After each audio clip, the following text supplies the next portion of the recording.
Well,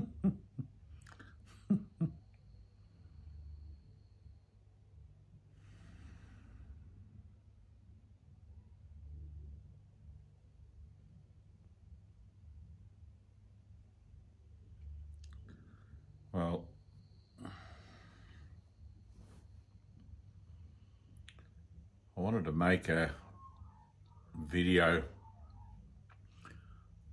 about defenselessness and living defenselessly, with the notion that you never really recognize when you're defending yourself, not subconsciously. I mean, obviously, if something seems to be attacking you, then defense. But the very idea that you would assert that you are not defending yourself or not being defensive, that's what being defensive is. And I put up a little post about that on Facebook, and it was widely liked and shared, I think. But defenses, when you defend yourself against somebody's accusations, against some social situation, against the world in general, what you're saying is that you're vulnerable, that you're fallible, that you're weak, and that you need to defend yourself. And obviously, I'm not saying don't defend yourself against somebody in a violent situation. Obviously, run away. But in the idea of practicing mind training and practicing the principle of defenselessness, you can begin to practice it with just the little domestic situations and relationships that you find around yourself throughout the day. If you've got a particularly, and I don't like the word toxic, I should say typical, not toxic. If you've got a typical, because toxic is here, not out there. But if you've got a typical relationship going on, a human relationship going on, you'll find that you defend yourself all the time. I didn't do that. I never said that. Somebody said something and that's not what I heard, and all these sorts of things. And it's basically a perpetuation of a victim mentality. Right? Now, if you truly knew that the world was just a dream, you wouldn't defend yourself against anything. You could let people say you're an arsehole, or you're a rotten person, or you did this, you did that, and you would simply say, yes, that's right, that's correct, I'm all of those things, I did all of that. Because as mind, as the dreamer of the dream, I'm totally responsible, right, which is the idea of accepting atonement at one-ment. I'm totally responsible for the entirety of my dream. It doesn't matter whether somebody's saying, oh, you're wonderful and incredible and I love you, or whether somebody's saying, you're a terrible person, I bloody hate you, I wish you weren't even here. All of those sorts of things. But the usefulness of learning to be defenseless in human relationships is that you'll see whether you still believe and see whether you still want to perpetuate the nature of the dream of victimhood and the dream of death, etc., by your reactions to what goes on, right? Now, when you reach a stage where you're in the world but not of it, and you've healed so much in your own mind, people will say things to you and it won't even really land on you anywhere. It's not that you'll be defending yourself against it. You'll be looking at it going, yep, that's all right. And I remember I've been called things, you know, like I've been called, you try speaking truth in a mining town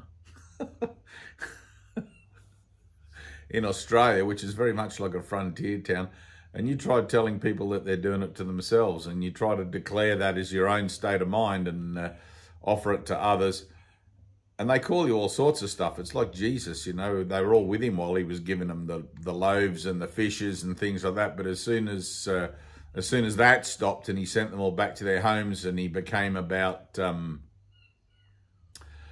making his final stand, everybody turned against him. You know, who else is with this man? Not me, not me. Before the cock crows 4 times or whatever, you know, you'll deny me. But you get to see where it is you're still giving value in the dream, right? And you'll get to see if somebody says you're a nice person, or you're loving, or you're happy, or you're joyous, or whatever, and you might feel a sense of pride or a sense of embellishment about that. Oh, thank you for saying those lovely things about me. And like, it's all false, right? There's no such thing as a lovely person or a bad person. Like, the sinner and the saint are both part of the illusion. The truth of you is, I am the Christ. There's no attribute to that. It's just, I am co-creative, source of all it is. Or if somebody says something typically negative about you, you're an arsehole, or you're a cheater, or you're a dishonest person, or whatever, and that makes you feel a certain way as well, right? There should be nothing that rocks your boat, but you get to that point. You get to that point through applying forgiveness to your concepts of yourself and your associations with yourself within relationships that you have as these cause and effect sort of mechanisms, again and again, until whatever the trigger or the block is in that relationship that's presenting that reason to you to defend yourself and reacting favorably to something, that's a defense as well, because you're defending yourself against the truth of yourself, which is the Christ. You're not defending yourself against insult or anything like that. I mean, you love the insults. Human beings love to be insulted, love to be angry, because it verifies the body, verifies the self-identity, the temporal identity. It's fantastic. Somebody called me an arsehole. That's great. Made me feel really pissy and made me feel this, that, and the other. But secretly, ego loves that, right? It verifies the body, verifies the temporal identity.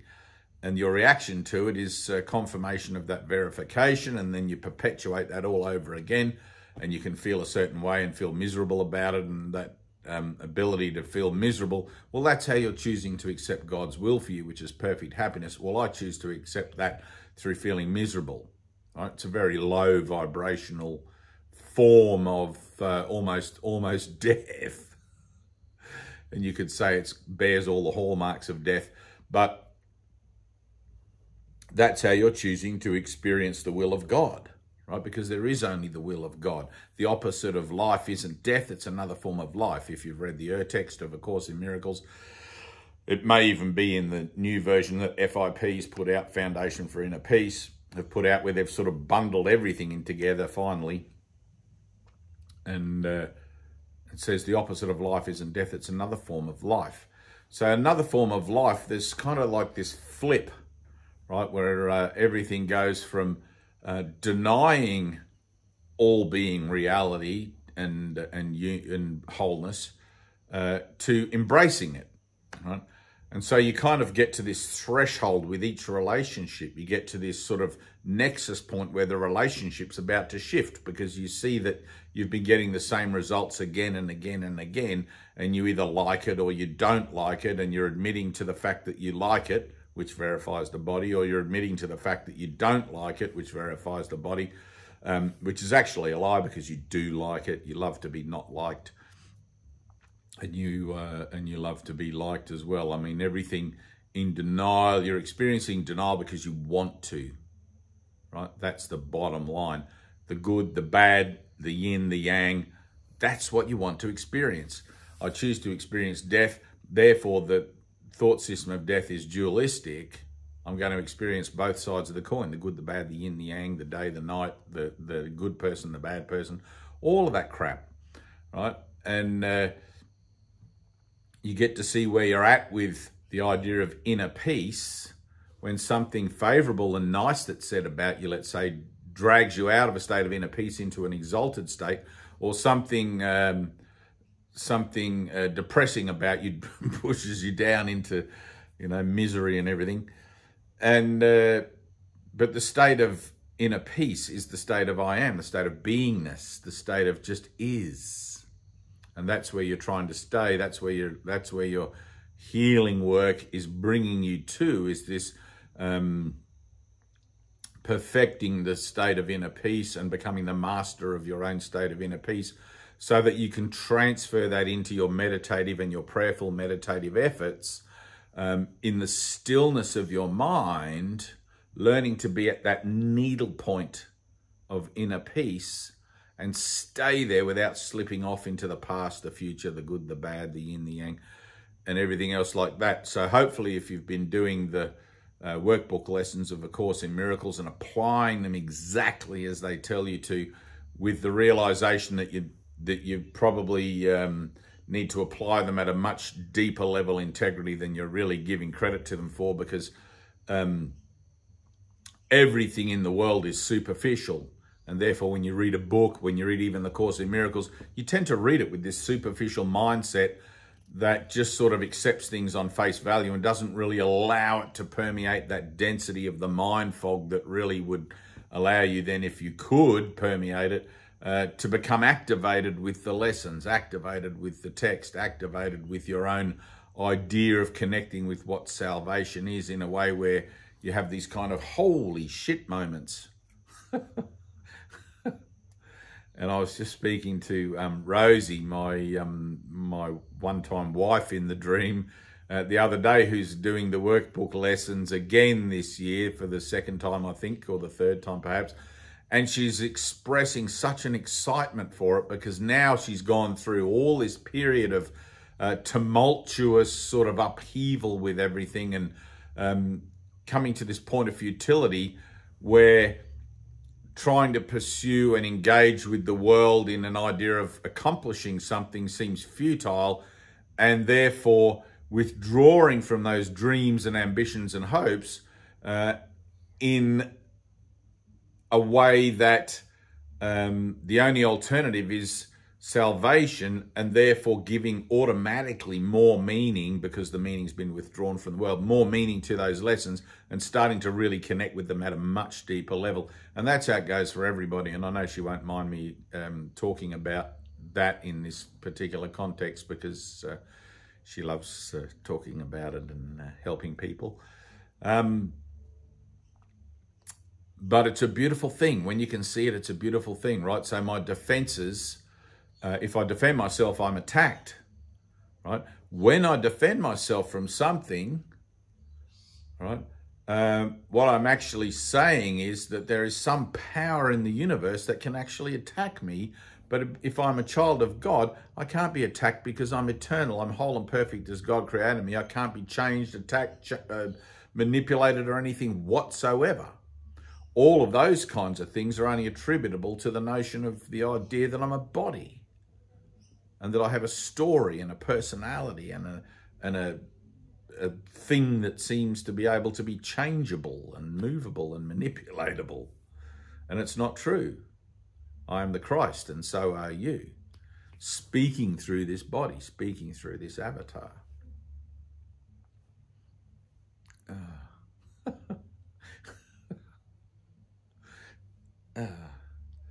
It's quite nice to be able to declare it at long last, you know, without it feeling like it's some kind of blasphemy or something. I am the Christ. It's no big deal. It's just like what we are, you know. It's like, oh, I get it. I'm the Christ, and so are you. So drop the charade, drop the defenses, undergo the perhaps humiliation, perhaps emotional confrontation with your own ideas about whatever it is you think that you need to defend yourself against, and stand for a second in faith and allow time and space to be reorchestrated for you, to bring you back into an alignment with the universal curriculum, the universal flow in that moment, to show you that there's nothing to fear, right? Because fear is an idea that you make up yourself and you project it out there into the world and walk into it all of a sudden as if it was somehow separate from you out there, without really recognizing that you made it up. You actually do know that you made it up. You just choose to forget that part. It's like, I'll just project it out there. I'll blame someone else, because that keeps the dream alive. Right? I'm a victim. I'm weak. I'm this, I'm that. And every, I was going to say gender, but there's only two genders, sexual genders. Every gender, man, woman, every race, whether Asian, European, African, whatever else is there, I don't even know. Is there other ones? South American, all that sort of stuff, has their own package of energy, right? Men have different package of energy from women. In this year, 2025, we're in now early in January, there is a predominant, what would you put it as, mindset with mostly young women, I think, that tend to feel somewhat unsafe in the company of men. Right now, you've got to bear in mind that everything here is always changing, and the idea of looking for a perfect relationship here is something that's never going to happen, particularly as an idea of whatever you might think perfect is, even though I'm sure you couldn't really put your finger on it and give me an example. You could just give me indicators, but all of those things are always changing. So when you meet somebody, at first they put on their best face, you know, the false face of who they are. And then after a while, you get to know all their dirty little secrets and their bad habits and everything else like that. And you realize that the person that you met isn't actually, they're still kind of nice maybe, but they've, you know, they need to work on themselves. That's what people say. You need to work on yourself. And in order to satisfy somebody's idea of what they think the relationship ought to look like. But relationships are mutual, right? So it's teaching and learning and healing both ways. So you grow together, not in a sense of growing as in becoming better versions of people, but growing in a sense of undoing what never was, undoing the falsity of your lives to allow the truth of your sense of self to precede you and to be the face that you meet the world with. I don't know if that makes sense. I hope I explained that okay.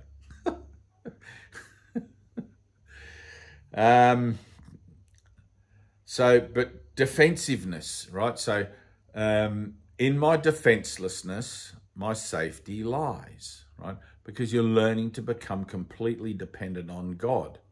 I'm learning to become completely dependent on the universal flow, the universal presence of creative reality, creative source, whatever you want to call it, for my supply, which I borrow from Joel Goldsmith. Joel Goldsmith always talks about it as God is my supply. And if you've never read The Infinite Way by Joel Goldsmith, do so. It's an incredible book. It predates Course in Miracles by a couple of decades, but you got to remember that prior to the Course, people worked this shit out for themselves. I think it's only because we've sort of gone down the dumb path and, you know, we've dumbed it down so much, we need a book with 365 lessons. But there was people that worked it out for themselves, traveled to India perhaps, got some education from the Maharishi or whoever, come back, and it's like, oh, I see how this fits in Western society, and puts together a whole thing, starts writing books, and everybody's like, this is great. But now all of a sudden you don't need to read those books. You can write your own book, have your own experiences through the relinquishment of your own temporal association through doing simply lessons every day. And it's like, that's great, if you ask me. No need to travel to India or anything, but I'm getting a bit off track there. But one of the major principles, probably the major principle, resist not evil, right? Don't defend yourself. Stand in it if you feel a certain way. Stand in it and let all that energy, all that emotional energy process, give it to the Holy Spirit. Father, take this from me. I see that somebody said something. I had a reaction. Obviously, I think the world is still real. Otherwise, why the hell would I react to it? It's like Jesus says in the Course, you would not react at all to figures in a dream that you truly knew you were dreaming. All right. Now, you'll have moments where most of those moments initially, you'll see that you react. Oh, I keep reacting. I keep making this real to myself, you know. But one of the things that I love, and then as you go along, you'll have moments where you realize, oh, I didn't react. I didn't defend myself. I just allowed that empty space to be there, right? Remember in my last video, that empty space, the little gap? I just allowed that somebody said something, and rather than say something back and be defensive or whatever, even though I felt like it, I didn't. I stepped back consciously, asked for help in my own association, help me to heal this in my own mind, because it's just an idea I have about something, about wanting to defend myself, a false idea of myself, and allow in that little gap for you not to jump in there and fill it up with how you think you should respond, react, or whatever. Let it be miraculous, right? You're learning to become miracle-minded. And you'll find that as you go, you have more and more and more of those moments, and they become kind of accumulative in the way that you begin to realize, oh, I don't need to defend myself. Every time I practice not defending myself, something happens completely unexpected that I never thought would happen, right? Now, you kind of have to be smart, right? So resist not evil. Don't go around, put your hand on the hot plate. Don't challenge yourself, you know, like you never know where you're at with your faith and all of this sort of stuff. And it's always going to be your faith that brings you into a place where you're just willing to suddenly, I'm just going to stand with God. I'm going to have faith here. I'm not going to defend myself. I'm not going to say something. I'm not going to perpetuate this argument or this situation. But you need to kind of like pick your moment, right? And you'll just know. It's like, this is a moment where I can not defend myself.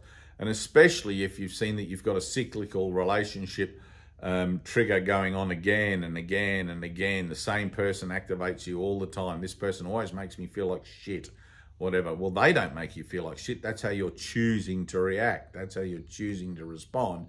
And you can change the way that you feel about that anytime that you want to by simply remembering there is no world. They're just simply a figure in the dream representing an idea that you've asked them to play as a figure in your dream to previously represent an idea of separation, which will give you an opportunity to defend yourself and thus perpetuate the illusion of a me and a you that I'm defending myself against, which is separation. All right? But you do have to pick your moments. And I remember having to make a confrontation with somebody in session one day in Tilba. I won't use names, but this person was about 6'6" tall and this wide across the shoulders and had hands bigger than mine, like dinner plates. And I'm sure they could have squashed my head like a pimple if they wanted to. But this person was attending the healing sessions under false pretenses, simply to be in the company of a woman who was also attending on regular occasions, and he would show up all the time, which at a certain point it made her uncomfortable, and she came to me and said, look, I don't know what's going on here, but I feel very uncomfortable around this person, and he's always had a thing for me, blah, blah, blah, and then now all of a sudden he's here and da-da-da-da-da.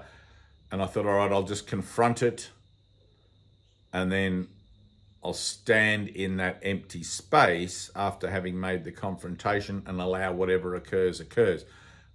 Now, there's only one of two options. I'm either going to be attacked if my defense is dishonest, right? If my defenselessness is dishonest, or that person is going to have a shift or a change, which means they'll either drop the false pretense that they're there for and participate under the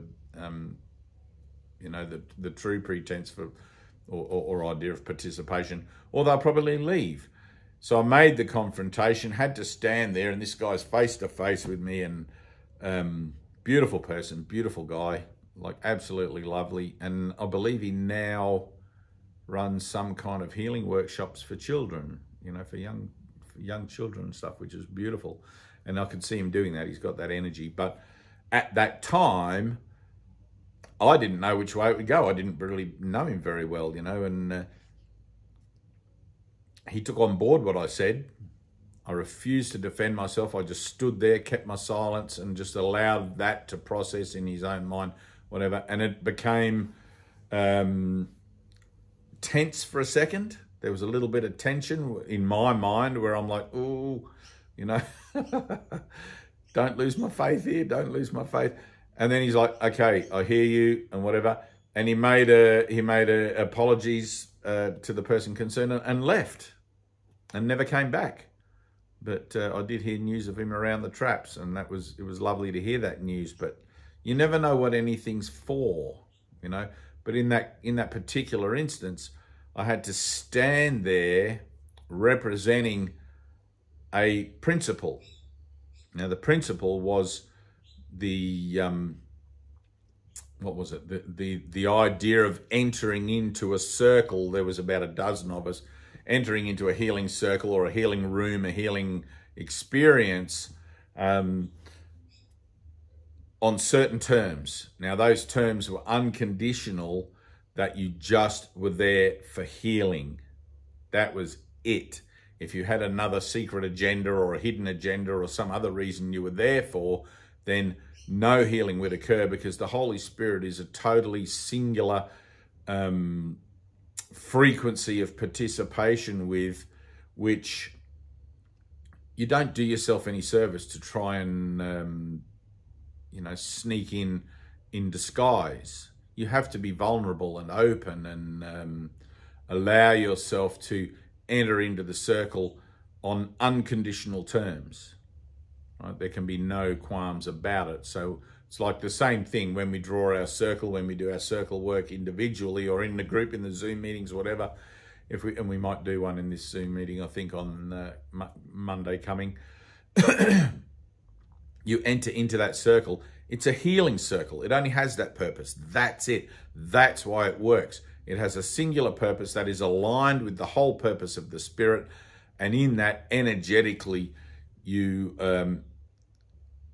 become willing, or you enter into a space where you become willing to simply be still and allow whatever that healing as a metaphysical, spiritual, whatever you want to call it, occurrence to occur.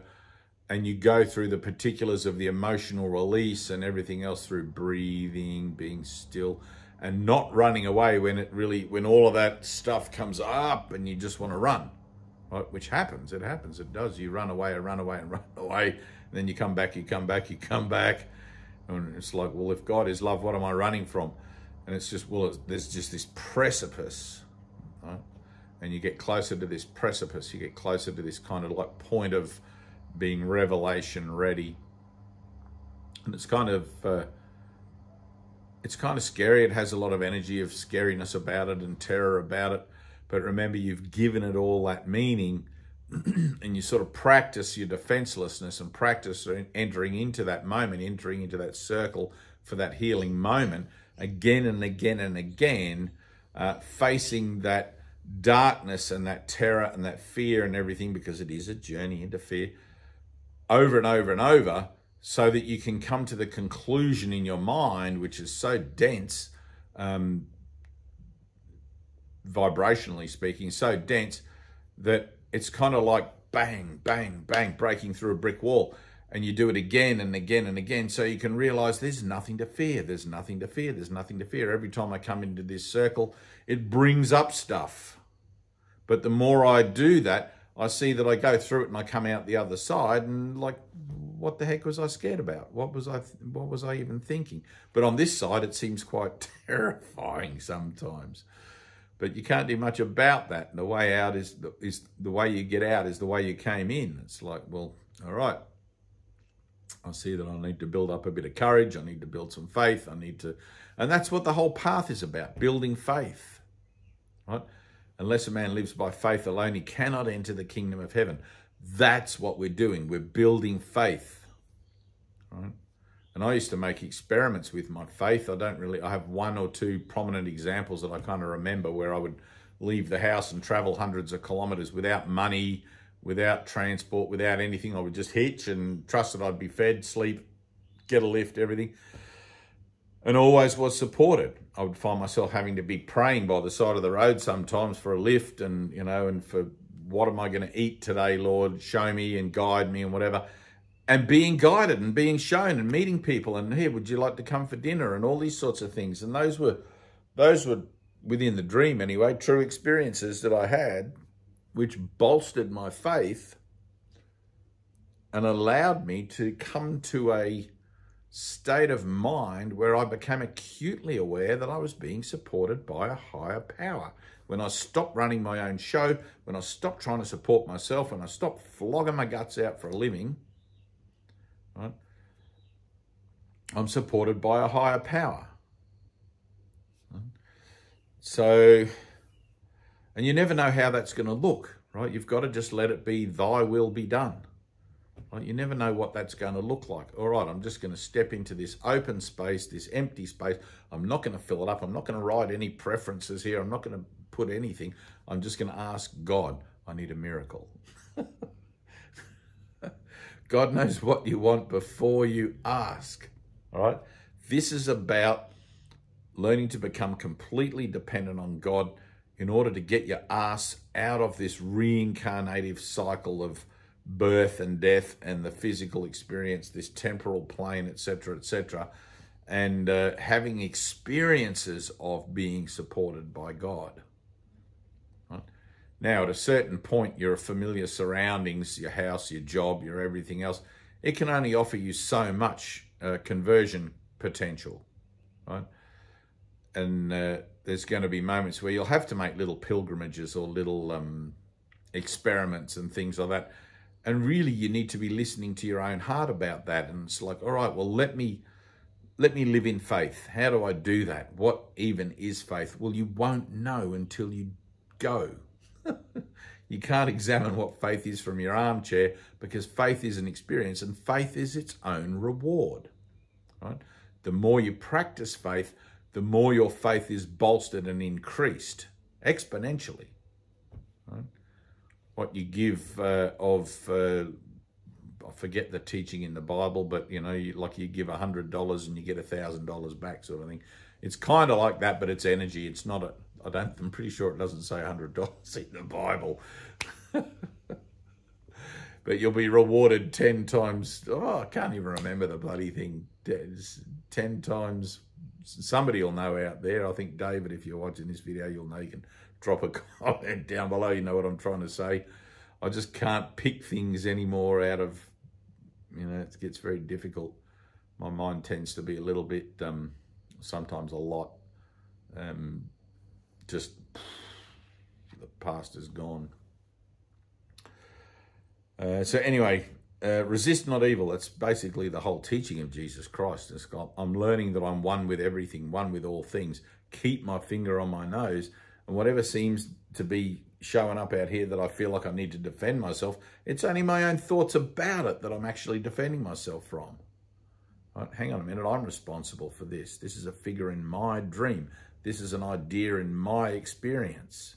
If I'm the perceiver, if I'm the observer, if I'm the one that seems to be getting the results of my thinking and these things happening to, then let me change the way I'm seeing it, not by restructuring it in my own thinking, but by allowing my own thinking to be restructured for me through leaving a little gap and being willing to sit in that gap for a second. Father, show me how to respond to this. What would you have me say?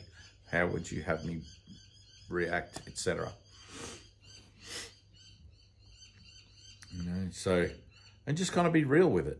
When you talk to God like he's your dad. Dad, I need help.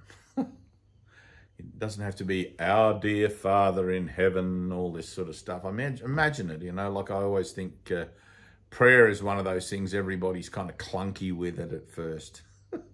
I know I was always like, what do I say? What's the right words? And you'd flip through the Bible, try to find the Our Father, or something else.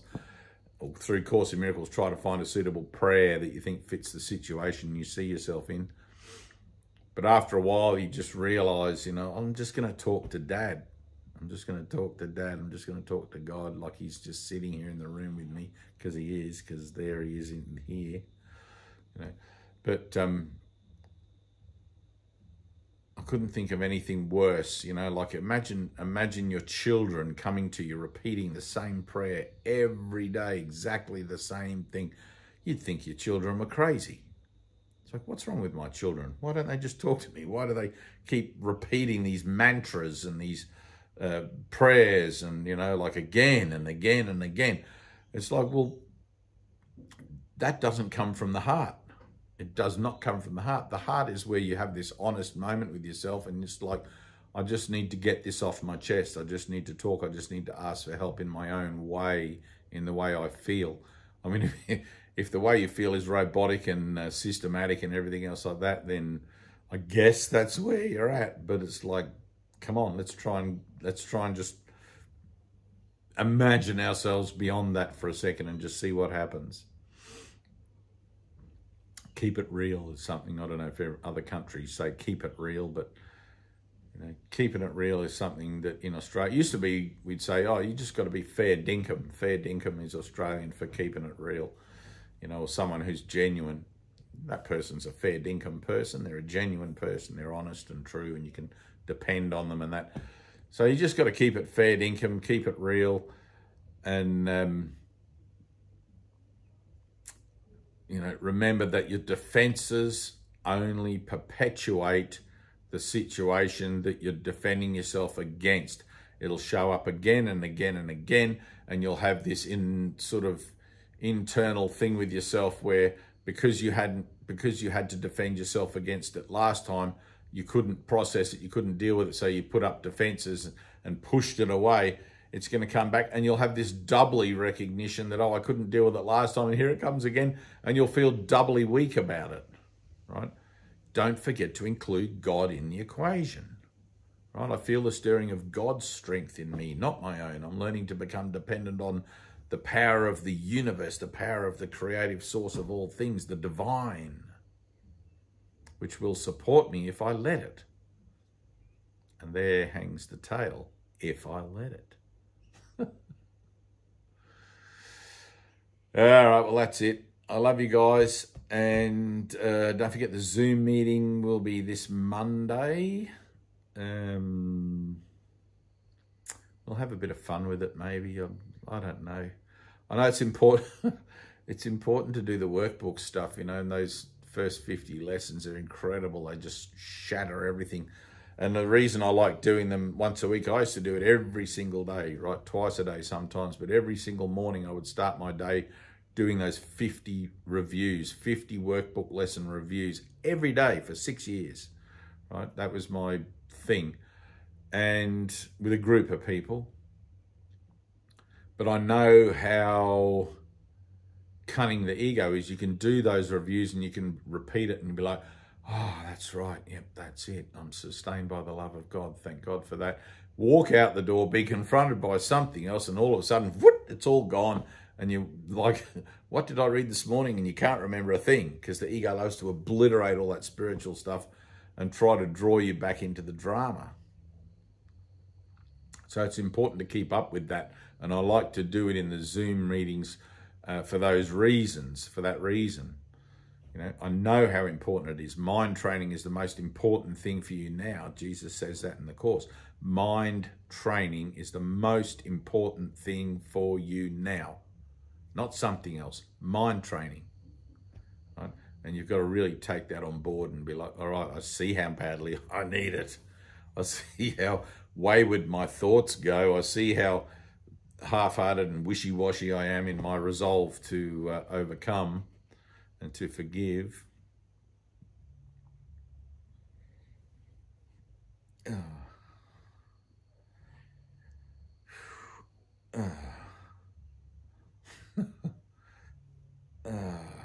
Yes.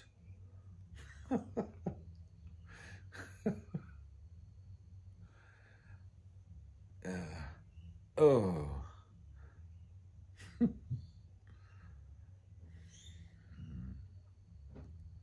It's like the pulses of light that I get and the... It's funny because it's like it always seems like I, the avatar, gets it. It's not I, the avatar, but it plays out through the body. You have this reaction, which is the jerkiness and the spasms and the whatever goes on. But in consciousness, it's this velvet. It's velvet light. I don't know how to talk about it. Just whoosh. It's beautiful. It's communication. And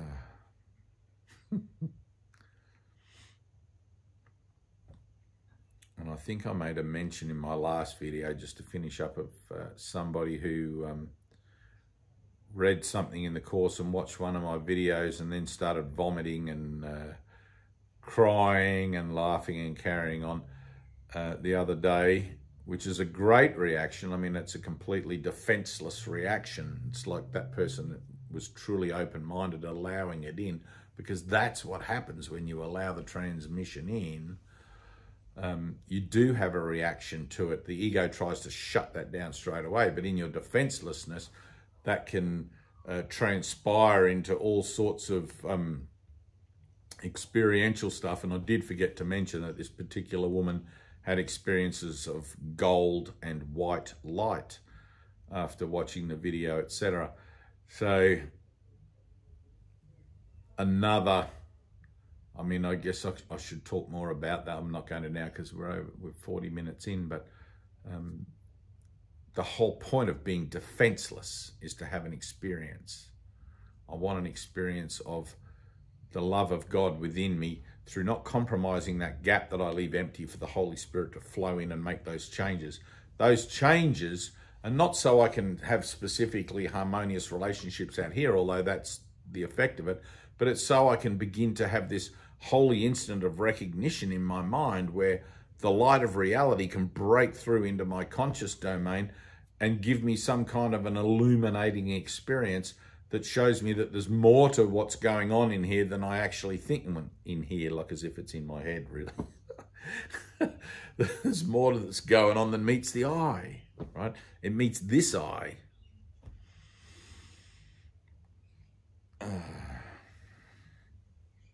You ready? Breathe. There.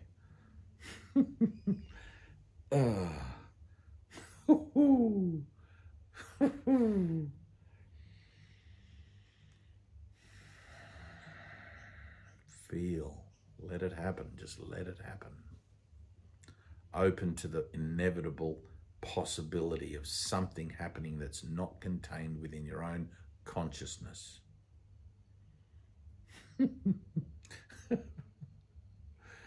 I love you guys, and you got to practice. You got to put this into practice. You've got to apply it to your relationships. Apply forgiveness to your own thoughts about the particulars of your relationships and watch them change. Right? Watch them change. Watch your mind become unencumbered with the defensive mechanisms that seem to want to perpetuate the things where you need the change in the first place, and have an experience of something that has nothing to do with this world. I love you. Peace.